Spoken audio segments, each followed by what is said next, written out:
Buenas tardes, queridos estudiantes.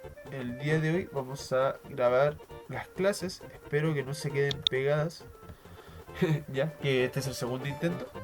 Vamos a resumir todas las clases de circuitos, ya. Vamos a avanzar porque esto les va a servir para realizar la guía y el trabajo. El objetivo que estamos trabajando lo voy a mencionar solamente una vez en este momento, que es explicar la importancia de la energía eléctrica en la vida cotidiana. Objetivo número 11 de ciencias de quinto básico. Tareas del día: pasar la lista, vocabulario anticipado, dibujar y el cierre de la clase. Materiales: cuaderno y lápiz. Primer término que vamos a ver va a ser el término circuito. Circuito es un conjunto de elementos eléctricos conectados entre sí que permiten generar, transportar y utilizar la energía eléctrica. En este caso vemos un circuito, vemos cómo las flechitas se van moviendo. Este es un circuito en paralelo, lo vamos a ver a continuación. Si se fijan, desde la fuente de poder, que es la pila, va viajando la electricidad a dos circuitos distintos: al circuito de las flechitas azules y al circuito de las flechitas rojas. Esto tiene una ventaja que veremos a continuación. La electricidad, aquí vemos cómo está viajando, viaja también por circuitos integrados, ya sean de ordenadores, computadoras. Estos son muy chiquititos. Circuito en paralelo es cuando la corriente viaja, como dije anteriormente, por dos circuitos al mismo tiempo, viaja paralelamente, ¿ya? La ventaja de los circuitos en paralelo es que si desconectas una ampolletita, solamente se apaga la ampolletita que desconectas, no se apagan las dos. Para que funcione, tienes que tener un signo más y un signo menos, ya sea en la batería como en la pila, para que conduzcan electricidad. Otro circuito que no se ve muy bien: circuito en serie, recorrido por una corriente eléctrica cuando varios conductores o elementos se hayan conectados en serie. La gran diferencia es que si desconectamos solamente una parte del circuito, todo el circuito se corta. Como vemos aquí, que al desconectar una ampolletita, se apagan las cuatro. El ejemplo más conocido son las luces de Navidad, que si se apaga una luz, se apagan todas. Aquí vemos un circuito también en serie. Y vamos a pasar a la siguiente clase, resumiendo. Siguiente clase, enseguida la vamos a proyectar. Las partes de un circuito, recordamos que tenemos un generador.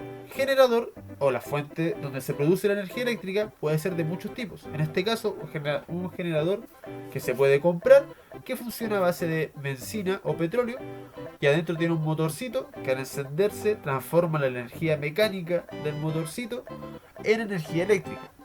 Tenemos también la hidroeléctrica, en este caso la que tenemos más cerca de San Antonio, que es la que está en Rapel. Aquí tenemos una central que por gravedad, el agua viaja por la misma gravedad, pasa por unas turbinas y eso genera electricidad.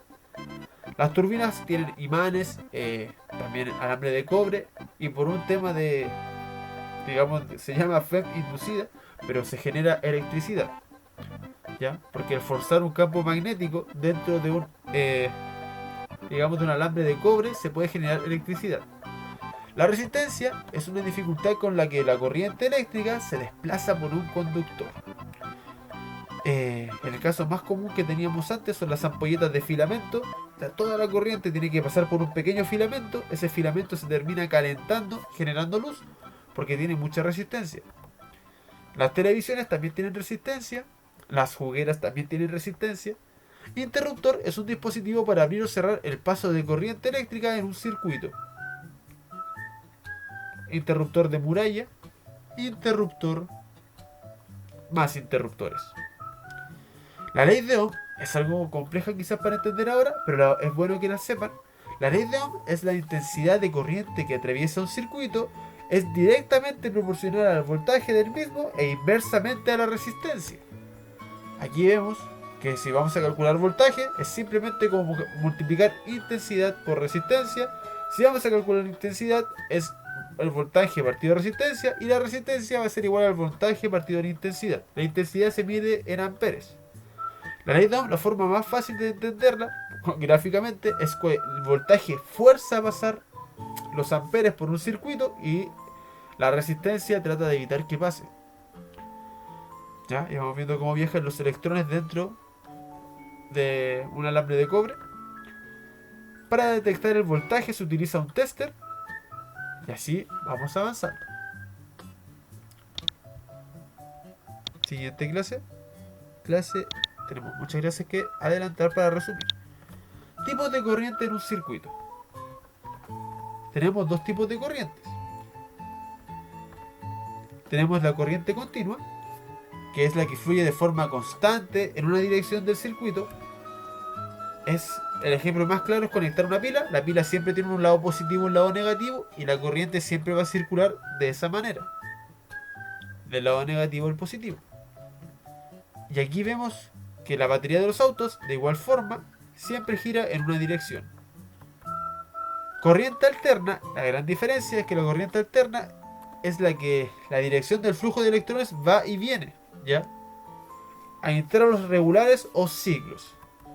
El ejemplo más común es todo lo que conectemos a la corriente eléctrica de la casa. Por ejemplo, acá en Chile usamos 220 volts a 50 y 60 Hz. Eso quiere decir que se va alternando 50 a 60 veces por segundo. La frecuencia, lo que vimos recién, número de veces que aparece o sucede o se realiza una cosa durante un periodo o un espacio determinado de tiempo. Por ejemplo, cuando está girando el generador, gira a cierta frecuencia, que son oscilaciones o rotaciones por segundo. También se pueden generar electroimanes, ¿ya? Y esto es lo que yo le explicaba hace poquito, que al forzar un alambre de cobre, como se ve aquí, forzarlo con un imán, con su norte y su sur, cerca o dentro de un solenoide, un alambre de cobre enrollado, forzamos que el campo magnético genere electricidad. Y las oscilaciones, aquí yo les preguntaba, si tenemos un intervalo de tiempo igual, si sube y baja una vez o sube y baja varias veces, eso nos muestra cuál tiene mayor frecuencia. ¿Ya? Dibuja y escribe un ejemplo de un aparato que funcione con corriente continua. Y dibuja y escribe un ejemplo de un aparato que funcione con corriente alterna. Ya la actividad que me tienen que enviar, ya varios me la han enviado. Siguiente, nos van quedando solamente dos clases, que son las clases de la guía. Resumimos lo anterior para que puedan ser de utilidad para ustedes. Presentación de la guía de circuito. Seguimos viendo lo mismo. Potencial eléctrico. Magnitud escalar que nos permite obtener una medida del campo eléctrico se mide en volts. Aquí no tengo imágenes, pero eran pilas. Magnitud. Magnitud, propiedad de los cuerpos que puede ser medida, como el tamaño, el peso o la extensión. Si yo tengo un lápiz, el lápiz puede ser medido, mide 15 centímetros, puede ser pesado, pesa unos 20 gramos, y así sucesivamente. Y funciones de la electricidad en su vida cotidiana. Está la iluminación urbana, todo lo que es iluminación, encendido de automóviles, también funciona con electricidad, el motor de partida. Oh, se nos está acabando la batería.